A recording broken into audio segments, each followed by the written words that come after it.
these are partly personal views, and they draw to some extent on the work in the Mindset survey.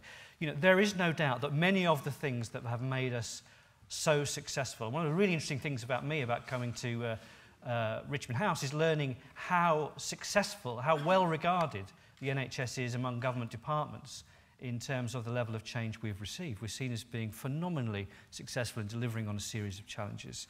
And we spent about half the GDP of the country doing it, but nevertheless, remarkable success. And many of those strengths we need to rely on. But we also need to be alive to the things that we need to change if you believe, as I do, that the next stage of the journey is very significantly different. And some of these are negative points, therefore, about things that I think we should take away and reflect on as we do our work together. One is that for all the talk of competition as a driver for quality, most of the energy for competition that I've been involved in personally and experienced is not about trying to compete against other equivalent sectors to be better than them. It's about competing for resources in other parts of the same care pathway. That's where people spend their management effort. Can I make sure I get more than those other people who are providing care for the same individuals? If you could take the energy that's spent in local health communities butting heads between commissioners and providers, or different kinds of providers, or primary care and secondary care, and align that in the same direction, frankly, we wouldn't have a problem in capability to lead this change. But we expend a huge amount of that energy in fighting within the pathways that our patients rely on, not towards an aligned goal. And we need to reflect seriously on whether we have the personal and collective courage to change that. We've gained hugely from having a focus on operational management. When I started as a very junior administrator in the NHS, I didn't have the first idea about running the basics of operations. A big part of the journey for me is becoming competent in running teams and organisations and systems and processes. So those things are not to be let go of, but it's allowed most people to be looking in, not out. And our track record of lifting our heads from that and trying to drive change across systems is poor. And it's those cross-system things that patients experience. Every single story that patients tell about problems in their healthcare involves some element of problems across the system. And we need to figure out how to take that operational focus and apply it with the same discipline, but across the pathway, not just within individual organisations.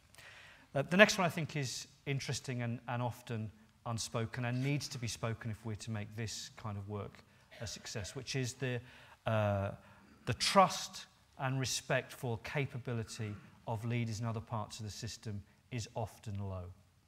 It's often low.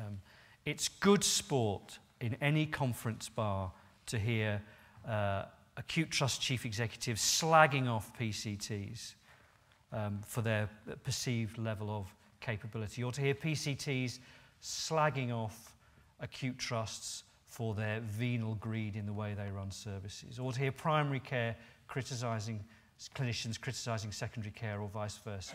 It's all good sport, but our patients think we're working together in their interest. That kind of approach, which puts significant effort on diminishing others rather than supporting a collective approach to leadership, is not, in my view, going to help us in the next stage of the journey. Personal passion of mine is that for all our talk of being leaders and innovators, if you look at the evidence about our intrinsic drive for innovation, about our hunger for innovation, it's low. I had a very powerful email last week from Brian James, old colleague, doing fantastic work in his acute trust, been through a really difficult, complex journey and getting stunning results, who has tried to find ways of openly sharing that with colleagues. And his email was titled, "You can't give away innovation in today's NHS." You know, his response from colleagues was one of disinterest. We have to exhibit real hunger to learn from each other. And there isn't a better group of people in terms of the capability and where we could start doing that and modelling that for the rest of the service than the people in this room. And we need to channel that towards meeting the desires of our patients. People rightly criticise the amount of top-down imposition that's made on you in terms of what to do. The reason I think, again, it's been an insight for me, I think the reason that politicians are often driven to that is that they think we don't exhibit or show enough ambition ourselves in terms of the drive. I'm not sure that many of us a decade ago would have selected 18 weeks as an achievable target. I can remember arguing that 6 months waiting was beyond the capability of the NHS. I can remember arguing it, and that we need to show that drive to meet our patients' needs. And, not a criticism, but much of the quality improvement we've made, which has been stunning, the work that people in the room have done, has come at a price, and we don't have that opportunity. In the next stage of the journey, we need to learn to achieve at least equivalent gains, but by using the resources we've got.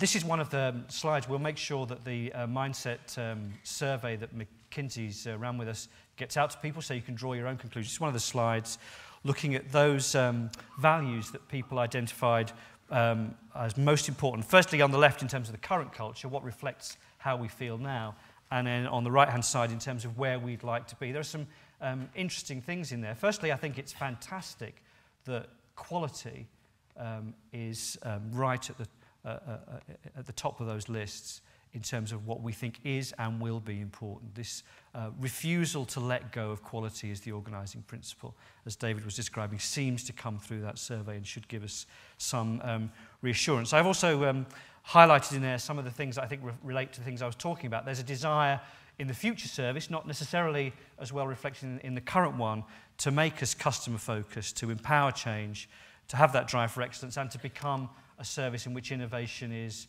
the norm and is driving through in an unstoppable way, that we identify that those are areas we'd like to move to.